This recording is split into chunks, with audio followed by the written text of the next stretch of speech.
విశాఖ నగరంలో గంజాయి తరలింపు మరోసారి కలకలం సృష్టించింది. దువ్వాడ పోలీస్ స్టేషన్ పరిధిలో 13 లక్షల రూపాయల విలువగల 102 కేజీల గంజాయి స్వాధీనం చేసుకున్న పోలీసులు ఒక ద్విచక్ర వాహనం సీజ్ చేసి ఓ మహిళను అరెస్టు చేశారు.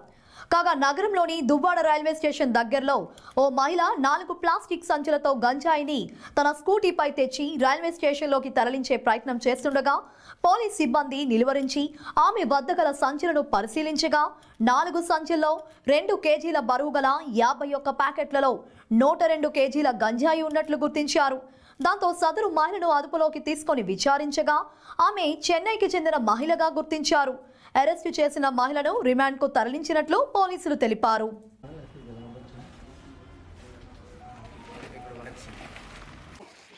Good morning to all.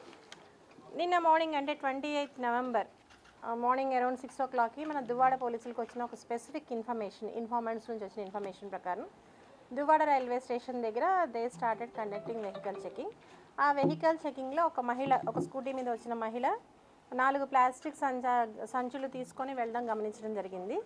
వాటిని మనము మీడియేటర్ సమక్షంలో వెరిఫై చేయగా మనకి 51 ప్యాకెట్లు, ఒక్కొక్క ప్యాకెట్ 2 కిలోలు, అంటే మొత్తం 102 కిలోల గంజాయిగా దాన్ని గుర్తించడం జరిగింది.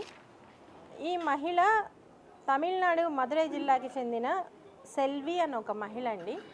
సో ఆమెని మనం విచారించగా ఈమె తన మామ లక్ష్మణన్ శేఖర్తో పాటు మన జిల్లాకు వచ్చినట్లు, వాళ్ళ మామ ఈ గంజాయి ఆమెకు తీసుకొని వచ్చి అతను ముందుగా వెళ్ళిపోయినట్లు, ఈమె దాన్ని పట్టుకొని మదురై వెళ్ళే ప్రయత్నాల్లో ఉన్నట్లు మనకి చెప్పడం జరిగింది.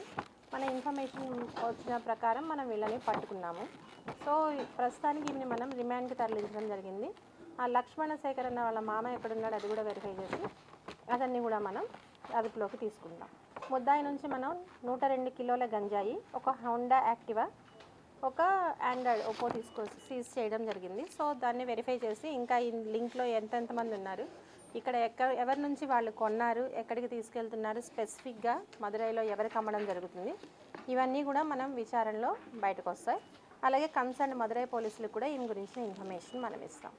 ఆంధ్రప్రదేశ్ ప్రభుత్వం ఎంతో ప్రతిష్టాత్మకంగా ఎస్పెషల్లీ సమాజ శ్రేయస్సును దృష్టిలో పెట్టుకొని ఈగిల్ని ప్రారంభించింది కూడా మీకు అందరికీ తెలిసే ఉంటుంది.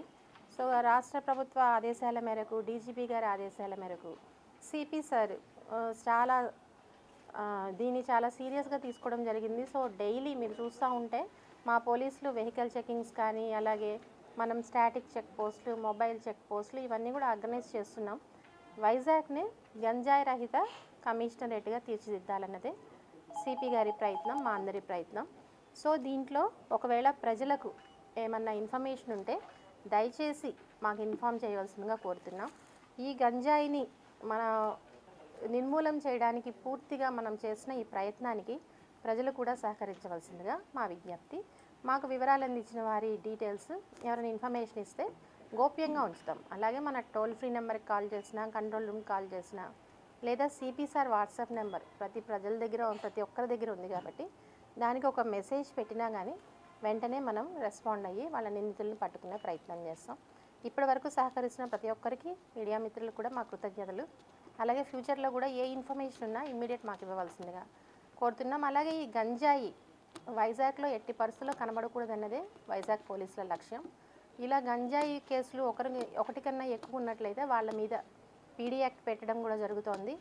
అదేవిధంగా ఒక రకమైన మిస్బిహేవియర్ కనుక ఎగ్జిబిట్ చేస్తే నగర బహిష్కరణ కూడా చేయడం జరుగుతుంది. సో స్ట్రింజెంట్ యాక్షన్స్ తీసుకుంటున్నాం. At the same time awareness campaigns కూడా పెడుతున్నాం. తల్లిదండ్రులు కూడా పిల్లల బిహేవియర్ మీద ఒక కన్నేసి ఉంచడానికి వీలుగా గంజాయి సేవిస్తే వాళ్ళ బిహేవియరల్ చేంజెస్ ఏముంటాయి అవి కూడా మనం అవేర్నెస్ క్యాంపెయిన్స్ చేస్తున్నాం. పేరెంట్స్తో కూడా మీటింగ్స్ పెడుతున్నాం. కాలేజెస్లో అన్నిట్లో కూడా మనం కౌన్సిలింగ్ సెషన్స్ పిల్లలకు కండక్ట్ చేస్తున్నాం. అలాగే ఎడిక్షన్కి గురైన వాళ్ళని మనం డీఅడిక్షన్ సెంటర్స్ కూడా పంపిస్తున్నాం. సో ముప్పేటలుగా ఈ గంజాయి మీద చేస్తున్న దాడిలో చేస్తున్న ఈ ప్రయత్నంలో మాకందరూ సహకరించవలసిందిగా కోరుతున్నాను.